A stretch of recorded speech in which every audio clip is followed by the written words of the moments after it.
I am the Tofu Golem. Please enjoy the video.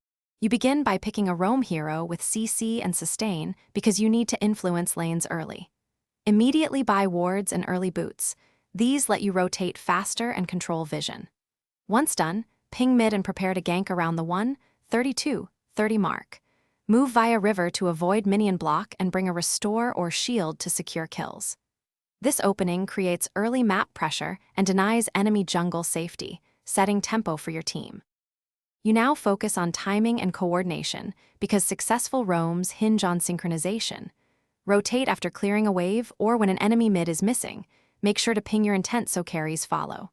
Once you secure vision, collapse on isolated targets or force objectives like Turtle.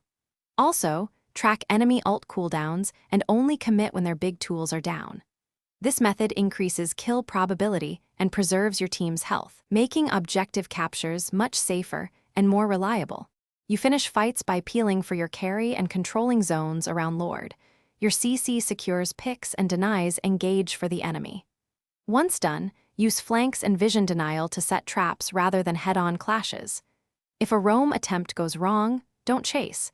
Immediately reset vision, buy defensive items or boots, and regroup with teammates. This recovery step prevents snowballing and gives you a second chance to influence the map, crucial for comeback potential in the late game. Thanks for watching. Consider subscribing if we helped you today.